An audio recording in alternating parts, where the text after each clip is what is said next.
মধ্যমগ্রামে Jessore road লাগোয়া রাস্তা দোহারিয়া, আর সেই রাস্তায় হাড় হিমখুন পরপর গুলিতে ঝাঁঝরা শুভেন্দু অধিকারীর পিয়ে, বাইকে চম্পট দুষ্কৃতীদের।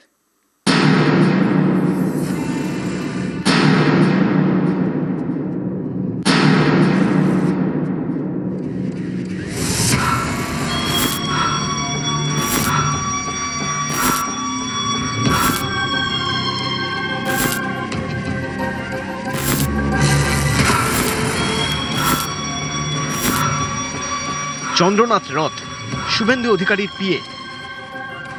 বুধবার রাতে মধ্যমগ্রামে বাড়ির কাছে তাকে গুলি করে খুন করা হয়। গিয়ে দেখলাম একটা স্করপিও, তার মুখে মুখে দাঁড় করানো একটা 4 চাকা গাড়ি। দেখলাম একটা দুটো সিটের মাঝখানে একজন পড়ে আছে, একজন পেছনে পড়ে আছে, রক্তাক্ত। 4 চাকায় এসছে, গাড়ি গার্ড করেছে, গুলি করে যতদূর সম্ভব বাইকে বেরিয়ে গেছে। এইটা পরিকল্পনা ছিল। বুধবার রাত তখন প্রায় 10টা। এয়ারপোর্টের দিক থেকে মধ্যমগ্রামের দোলতলা মোড় পেরিয়ে দোহারিয়া ঢুকে চন্দ্রনাথ রথের গাড়ি। চালক বুদ্ধদেব বেরা, চালকের পাশের সিটে চন্দ্রনাথ রথ। তার ফ্ল্যাটের কাছেই দাঁড়িয়েছিল একটি গাড়ি। চন্দ্রনাথের গাড়ি গলিতে ঢুকতেই পথ আটকায় গাড়িটি। গাড়ি থেকে দুষ্কৃতীরা নেমে আসে, সঙ্গে সঙ্গে সেখানে পৌঁছয় দুটি বাইক। গাড়ির দুপাশ থেকে তারা গুলি চালাতে শুরু করে। গুলিতে ঝাঁঝরা করে দেয় শুভেন্দু অধিকারীর প্রিয় চন্দ্রনাথ রথকে।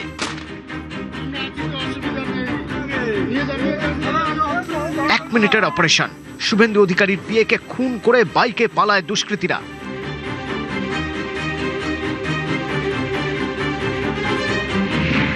পাঁচটি গুলি লাগে চন্দ্রনাথ রথের। এর মধ্যে 3টি গুলি লাগে বুকে, একটি জামার বুক পকেটে থাকা ফোনে।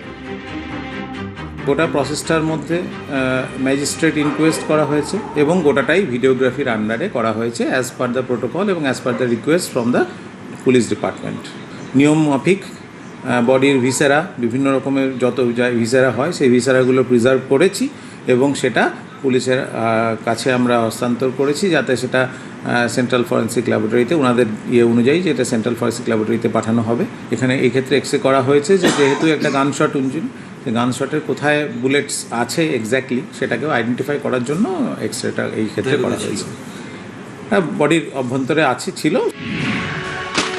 ময়নাতদন্তের প্রাথমিক রিপোর্টে জানা গিয়েছে গুলিতে হার্ট ফুটো হয়ে যায় চন্দ্রনাথ রথের। তারপরে মাল্টি অর্গান ফেলিওর। একাধিক গুলি লাগে গাড়ির চালক বুদ্ধদেব বেনারও। ঘটনাস্থলের 100 মিটারের মধ্যে উদ্ধার হয়েছে গুলির খোল। নিউজ 18 বাংলা। শুভেন্দু অধিকারীর পিয়ে চন্দ্রনাথ রথকে গুলিতে ঝাঁঝরা করে খুন। ছক্কষে 1 মিনিটের অপারেশন। খুনের ধরন দেখে পুলিশের সন্দেহ এটা শার্প শুটারের কাজ।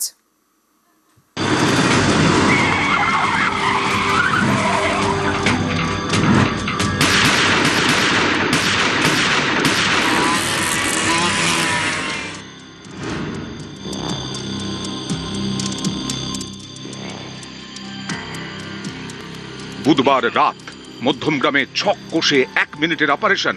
সিসি ক্যামেরার ফুটেজে দেখা যাচ্ছে পুরো অপারেশনের ছবি। এই দেখুন, যশোর রোড লাগোয়া মধ্যমগ্রামের দোহারিয়া রাস্তা দিয়ে যাচ্ছে শুভেন্দু অধিকারীর পিএ চন্দ্রনাথ রথের গাড়ি। কিছুটা এগোতেই একটি গাড়ি সামনে চলে আসে। চন্দ্রনাথের গাড়ি রাস্তা আটকায়।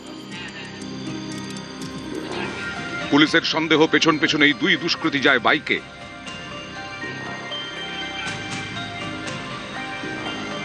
চন্দ্রনাথের গাড়ি আটকাতেই সেখানে এই দুটো বাইকও পৌঁছে যায় বলে সন্দেহ। গাড়ি থেকে দুষ্কৃতীরা নামে, বাইক থেকেও।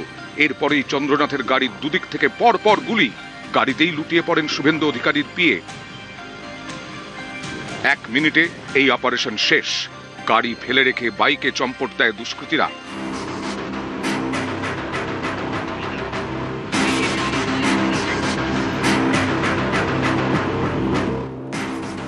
তদন্তকারীদের সন্দেহ এটা যার তার কাজ নয়, সবকিছু হয়েছে ছক কষে, দীর্ঘদিন ধরে পরিকল্পনা করে। কারণ যে গাড়িটি ব্যবহার করা হয়েছে, যার নাম্বার প্লেট ভুয়ো, সেই গাড়ির আসল মালিক অনেক দিন আগে একটি অনলাইন সংস্থার মাধ্যমে গাড়িটি বিক্রির চেষ্টা করেছিলেন। सेल करने के लिए डाला था वेबसाइट में, तो हो सकता है वहां से लीक आउट हुआ होगा। जितना जल्दी हो सके इंक्वायरी होके क्रिमिनल्स को पकड़ना बहुत ही जरूरी है। पुलिस ने आपको क्या किया? आपके साथ गाड़ी को लेके गया थाना, वेरिफिकेशन किया, नंबर्स वगैरह मिलाया, चेसिस नंबर, रजिस्ट्रेशन नंबर सारा मिलाया, फिर बोलो ठीक है अपना। आपका ऑनलाइन में देना गाड़ी, उसमें से ही लीक आउट होके हो सकता है, बताना मुश्किल है, हो सकता है। অনেক দিন আগে অনলাইন সংস্থার মাধ্যমে গাড়ি বিক্রির চেষ্টা, আর সেখান থেকেই খুনে ব্যবহৃত গাড়ির ভুয়ো নাম্বার। এর থেকেই স্পষ্ট খুনের পরিকল্পনা হয়েছে অনেক দিন আগেই। গাড়ির চেসিস নাম্বার কখনো পাল্টানো যায় না, তাই খুনে ব্যবহৃত এই গাড়ির চেসিস নাম্বারটি চেছে ঝালাই করে মুছে দিয়েছে দুষ্কৃতীরা। ফলে উদ্ধার হওয়া গাড়ি থেকে কোনো তথ্য পাওয়া কার্যত সম্ভব নয়। এতেই পাকা মাথার পরিকল্পনার ছাপ স্পষ্ট। দুষ্কৃতীদের হদিশ পেতে ঘটনাস্থলের আশপাশের 20টির বেশি সিসি ক্যামেরা ফুটেজ সংগ্রহ করে পুলিশ। বেশ কয়েকজন প্রত্যক্ষদর্শীকে জিজ্ঞাসাবাদ করে। তদন্তকারীরা জানতে পেরেছেন 7 দিন আগে থেকে এলাকায় রেকি করতে থাকে দুষ্কৃতীরা। চন্দ্রনাথ রথের আবাসনের কাছেও যায়। বুধবার বিকেল থেকে চন্দ্রনাথের বাড়ির আশপাশে অপেক্ষা করছিল দুষ্কৃতীরা। খুনের ধরন দেখে তদন্তকারীদের সন্দেহ এই কাজে লাগানো হয় শার্প শুটার। দুষ্কৃতীরা ব্যবহার করে অত্যাধুনিক আগ্নেয়াস্ত্র। চন্দ্রনাথ খুনের পর একটি বাইক বাজেয়াপ্ত করে পুলিশ। ব্যবহৃত মোটরসাইকেলটা 4 কিলোমিটার দূর থেকে উদ্ধার হয়েছে। আমি শুধু একটাই আপিল করব, আইনের উপর আস্থা রাখবেন, নিজেরা আইন হাতে তুলে নেবেন না। এই বাইক কি খুনের কাজে ব্যবহার করা হয়েছিল খতিয়ে দেখছেন তদন্তকারীরা। বাইকের নাম্বার পশ্চিম বর্ধমানের বার্নপুরের ঠিকানার। সেখানে পৌঁছয় নিউজ 18 বাংলা। স্থানীয়দের দাবি, যার নামে রেজিস্ট্রেশন এই ঠিকানায় সেই নামে কেউ থাকেন না। यहाँ हम 2014 से रहते हैं। होटल का एड्रेस क्या है?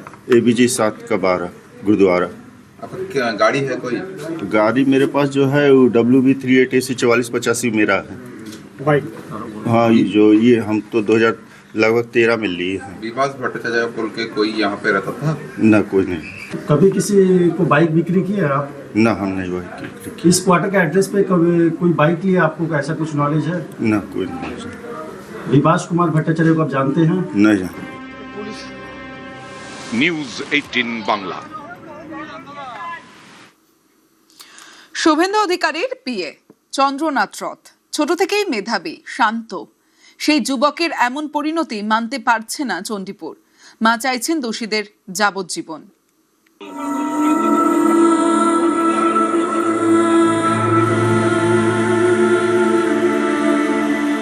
যারা গরম গরম বক্তব্য দিয়েছিল যে 4 তারিখের পরে দিল্লির কোনো ভাব রক্ষা করতে পারবে না, সেটাই তারা দেখিয়ে দিল। নতুন সরকার যে গঠন করবে তার কাছে ওটা নেব যে আমার ছেলের এই মৃত্যুর জন্য শাস্তিটুকু হয়। আমি একজন মা, আমি চাইবো না তাদের ফাঁসি হোক, যাবজ্জীবন কারাদণ্ড চাইছি।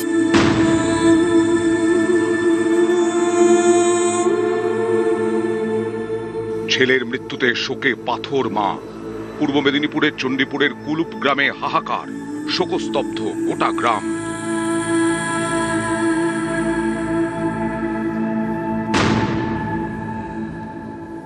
আমার মনে হয় ও এই ভোটের লড়াইতে ভবানীপুর, নন্দীগ্রাম, চণ্ডীপুর বিভিন্ন জায়গার দায়িত্বে ছিল, যার জন্য আমার মনে হয় ওর প্রতি টার্গেট ছিল, যার জন্য আমার মনে হয় এই প্রতিশ্রুতি। সবাইকে বলছিল যে আমার কাছে 3টে নম্বর থেকে এসছে, একটা ফেসবুক, 2টো হোয়াটসঅ্যাপ। এই নম্বরগুলোকে আমি নিজের এ থেকে যতটা পেরেছিলাম করছিলাম, কিন্তু তাতে যেটা পাচ্ছি মনে হচ্ছে ভুলভাল তথ্য আসছে। তো সেই জন্য আমি এসপি সাহেবকে নম্বরগুলো সব দিয়েছি, আমাদের পূর্ব মেদিনীপুরের এসপি সাহেবকে, এবং আইবি ডিপার্টমেন্টেও দিয়েছি আমরা। তারপরেই তো এই অঘটন ঘটে গেল।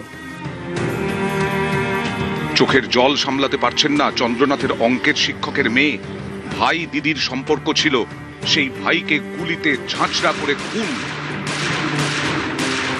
চন্দ্রদার সঙ্গে আমার একটা আত্মিক রিলেশনশিপ, ছোটোবেলা থেকে বাবার কাছে পড়তো চন্দ্রদা, আর চন্দ্রদার সঙ্গে ছোটোবেলা শৈশবটা পুরোটা আমাদের একসঙ্গে কেটেছে বলতে গেলে। আমি ভাইফোঁটাও দিয়েছি চন্দ্রদাকে। বুধবার রাতে খুন, তার আগে বুধবার দুপুরে অনেকটা সময় চণ্ডীপুরে কাটিয়েছিলেন চন্দ্রনাথ। বিজেপির জয়ের পরে তাকে সম্বর্ধনা দেওয়া হয়। পূর্ব মেদিনীপুর থেকে কলকাতায় ফেরেন, কলকাতা থেকে মধ্যমগ্রাম, আবাসনে ঢোকার মুখে খুন। চন্দ্রনাথ রথ শুভেন্দুর পিএ, চণ্ডীপুরে কারো কাছে ভাইয়ের মতো, কারো কাছে গাইড। হ্যাঁ, বিরাট ভূমিকা ছিল ওর। ও যে আমাকে ইন্সপায়ার করেছে, ওর মা আমাকে হাসি দিয়ে, আমার দিদি, সে যেভাবে ইন্সপায়ার করেছে। হ্যাঁ, ও বলতো কি কি করতে হবে না করতে হবে, কি করে আপনার কিটা কোনটা জিনিস আপনাকে সামনে তুলে ধরতে হবে, আমাকে গাইড করতো। আমার পুরো গাইড ছিল ওই। আমি এখন কি করে এই যে সামলাবো সেটা আমি বুঝতেই পারছি না। 2019 থেকে শুভেন্দুর ছায়া সঙ্গী, বরাবরই মেধাবী চন্দ্রনাথ। 1984-তে জন্ম, পড়াশোনা শেষে সেনাবাহিনীর বিমান শাখায় যোগ। প্রায় 2 দশক দেশের সেবা করেন চন্দ্রনাথ। স্বেচ্ছাবসর নেওয়ার পর যোগ দেন কর্পোরেট চাকরিতে। শুভেন্দু অধিকারীর সঙ্গে বেশ কয়েক বছরের সম্পর্ক। শুভেন্দু অধিকারী তৃণমূলে থাকার সময় থেকেই ব্যক্তিগত পরিচয়। 2019-এ শুভেন্দুর পিএ হন চন্দ্রনাথ রথ। আমার মনে হয় ও এই ভোটের লড়াইতে ভবানীপুর, নন্দীগ্রাম, চণ্ডীপুর বিভিন্ন জায়গার দায়িত্বে ছিল, যার জন্য আমার মনে হয় ওর প্রতি টার্গেট ছিল, যার জন্য আমার মনে হয় এই প্রতিশ্রুতি। নিউজ 18 বাংলা।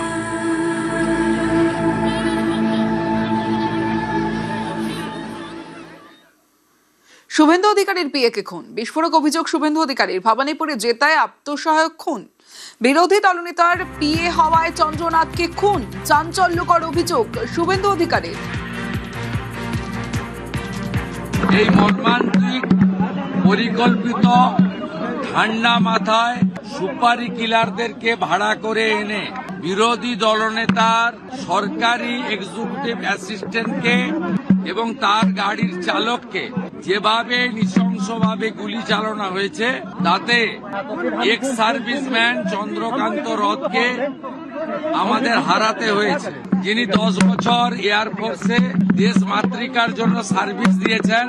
তাকে কেবলমাত্র চলে যেতে হলো অকালে। তিনি বিজেপির বিরোধী দলনেতা তথা ভবানীপুর নন্দীগ্রামে বিজয়ী প্রার্থী শুভেন্দু অধিকারীর আত্মসহায়ক বলে। বাড়ির লোক হয়তো ভাবতেই পারেন, যদি তিনি আমার সহায়ক না হতেন বা আমি ভবানীপুরে মুখ্যমন্ত্রীকে না হারাতাম, তাহলে হয়তো এই তরুণ যুবকটিকে চলে যেতে হতো না। আত্মসহায়ক খুনে ফাঁসির দাবি, দোষীদের ফাঁসি চায় পরিবার, দাবি শুভেন্দু অধিকারী। পরিবারের দাবি হচ্ছে অতি দ্রুত এই খুনিদের গ্রেপ্তার করে চার্জশিটেড করে যাতে তারা ক্যাপিটাল পানিশমেন্ট পায়। এটাও আমার দেখার দায়িত্ব আমি করব, আমার সব শালিকরা আমাকে সাহায্য করবে। দুষ্কৃতি মুক্ত বাংলায় লক্ষ্য বিজেপির, অস্ত্রমুক্ত খুনি মুক্ত বাংলা গড়ার চ্যালেঞ্জ শুভেন্দু অধিকারীর। আমাকে ডিজিপি সাহেব জানিয়েছেন তারা অনেক দূর এগিয়ে গেছেন, তারা সিটও বানিয়েছেন। আর ব্যবহৃত মোটরসাইকেলটা 4 কিলোমিটার দূর থেকে উদ্ধার হয়েছে একটু আগে। আমি শুধু একটাই আপিল করব, আইনের উপর আস্থা রাখবেন, নিজেরা আইন হাতে তুলে নেবেন না, এবং নতুন বিজেপি সরকার এলে বেআইনি অস্ত্রমুক্ত, খুনি মুক্ত, গুন্ডা মুক্ত, ধর্ষক মুক্ত পশ্চিমবাংলা গড়ার কাজ করবে। একটু সময় লাগবে, সেই সময়টুকু জনগণ যেন আমাদের দেয়। বিজেপির বুকের উপর গুলি, বাংলাকে এখনো স্বর্গরাজ্য ভাবছে দুষ্কৃতীরা। উত্তেজনা তৈরির চেষ্টা হচ্ছে, পরিকল্পিত রাজনৈতিক খুন বলে অভিযোগ শ্রমিক ভট্টাচার্যর।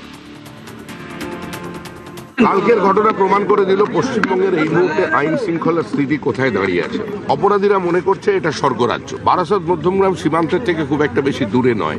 বহু ধরনের সমাজ বিরোধী কার্যকলাপ এখানে দিনের পর দিন হয়েছে, এবং এখানে যেভাবে হত্যাকাণ্ড হলো, একটাই বার্তা দেওয়ার জন্য হলো। প্রধানমন্ত্রী 2 দিন পরে আসছেন, তাকে বার্তা দেওয়ার জন্য, নাকি বিজেপির বুকের ওপর গুলি করা হলো? এইভাবে উত্তেজনা তৈরির চেষ্টা হচ্ছে। আমাদের কি ক্ষমতা নেই? সিংহ স্থবির বলে যদি কেউ মনে করে তাকে পদাঘাত করবে, ভুল করছে। এটা সম্পূর্ণভাবেই একটা পরিকল্পিত প্রতিহিংসাজনিত রাজনৈতিক হত্যাকাণ্ড। আসছি অন্যান্য খবরে। পশ্চিমবঙ্গে প্রথম বিজেপি সরকার, ব্রিগেডে বেনজির শপথ গ্রহণ 9 মে, রবীন্দ্রনাথ ঠাকুরের জন্মজয়ন্তীতে। শপথের অনুষ্ঠান ঘিরে জোর তোড়জোড়।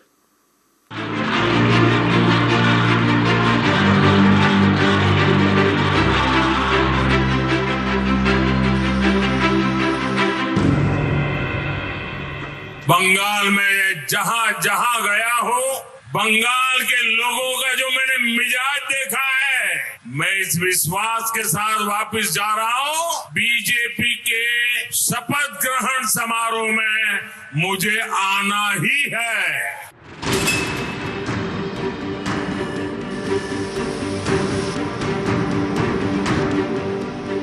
ব্রিগেডের ময়দানে বেনজির শপথ। পশ্চিমবঙ্গে প্রথম বিজেপি সরকারের শপথ গ্রহণ অনুষ্ঠান শনিবার রবীন্দ্র জয়ন্তীতে। এই শপথের জন্য ব্রিগেডের মাঠে জোর তোড়জোড়। এই শপথের মঞ্চ কেমন হবে দেখুন বার্ডস আই ভিউ। পিছনে ভিক্টোরিয়া মেমোরিয়াল, তার সামনে তৈরি হচ্ছে মঞ্চ।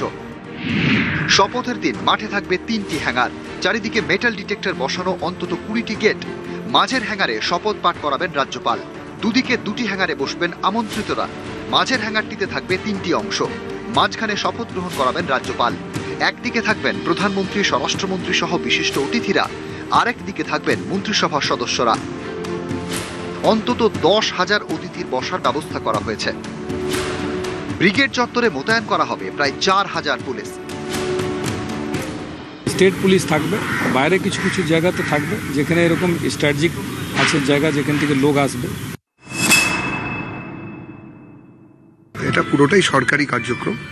আমাদের এখানে পার্টির তরফ থেকে যেটুকু দেখা সেটুকুই দেখতে এলাম।